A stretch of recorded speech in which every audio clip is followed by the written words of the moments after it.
Hello everyone, this is the Commander, and today I'm going to review Boba Fett episode 5. So far the show has been pretty good. This is an interesting episode. I'll talk about it later, but I'm just going to get into the summary first. So we start with Mando, the Mandalorian. He's back in it. I guess we could call him Din Djarin now, but he goes to the meat market. I know this is on some random place. He's looking for someone, and then he finds this guy, and a fight begins. And he does wield the dark saber in the fight, so that's very interesting to see. He can't really wrangle it too well because it's a heavy thing for people who don't know how to use it. And Mando killed the leaders, so he does whatever he was hired to do there. And this market is on some kind of space ring. It's this big metal ring, like a city on it. I don't know too much about this. Maybe it appeared in Legends or something, but I'm not that kind of guy. So, yes, then Mando, he goes to the people who hired him and gives them the bounty or something like that. But he is injured from what I think is a self-inflicted dark saber wound, so he clearly cannot handle that thing very well. And then he goes to another building in the same ring where he gets to meet the armorer who we know from The Mandalorian. And I'm just going to say this episode feels like it should have been in The Mandalorian Season 3, at least the first half of it does, because it's pretty relevant to Boba Fett. Um, um, People have been saying, oh, there's a lot of stuff going on other than this just shows how much that's going on and how, like, this big view of the Star Wars universe is better. Personally, I like these shows where we don't have, like, the episodes of Boba Fett that we saw so far because they don't bring in too many characters like Ahsoka or Boba Fett or not Boba Fett, he's already in there, but Luke, something like that. Because I don't like the shows where they have all of the characters. I think that should be the movies and not the shows, and I do think Star Wars movies need to get brought back sometime soon.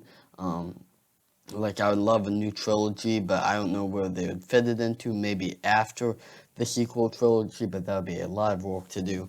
Well, anyways, I'm going to get back to reviewing this episode.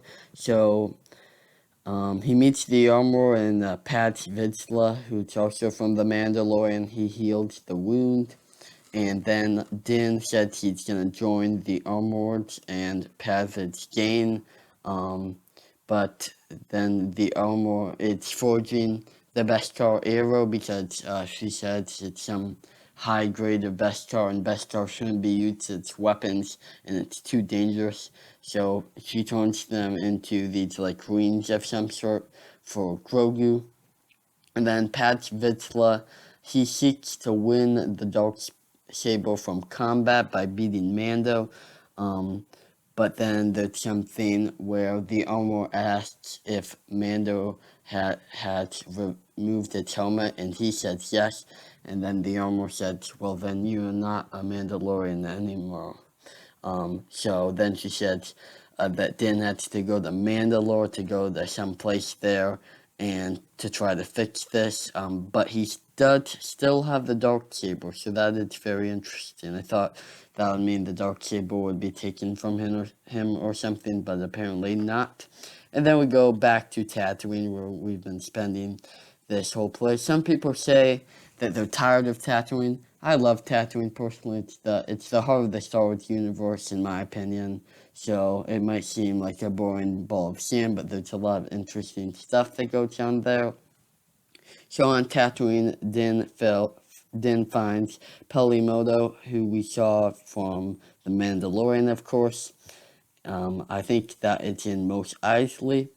And then Peli offered Mando an N1 Naboo starfighter, a classic starfighter from the prequel trilogy.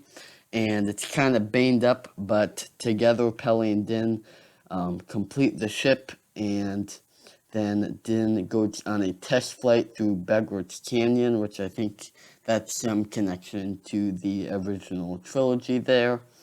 And one thing that it's mentioned by Pelimoto is that the pikes, so that it's kind of hinting at the big war that's going to be coming up.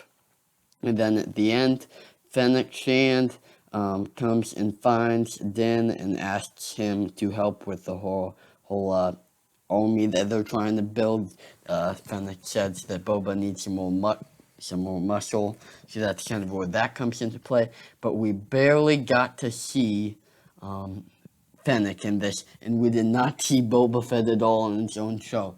And I know something that they've been talking about is like, oh, Mando made a cameo in its own show. That's so many people have been saying that.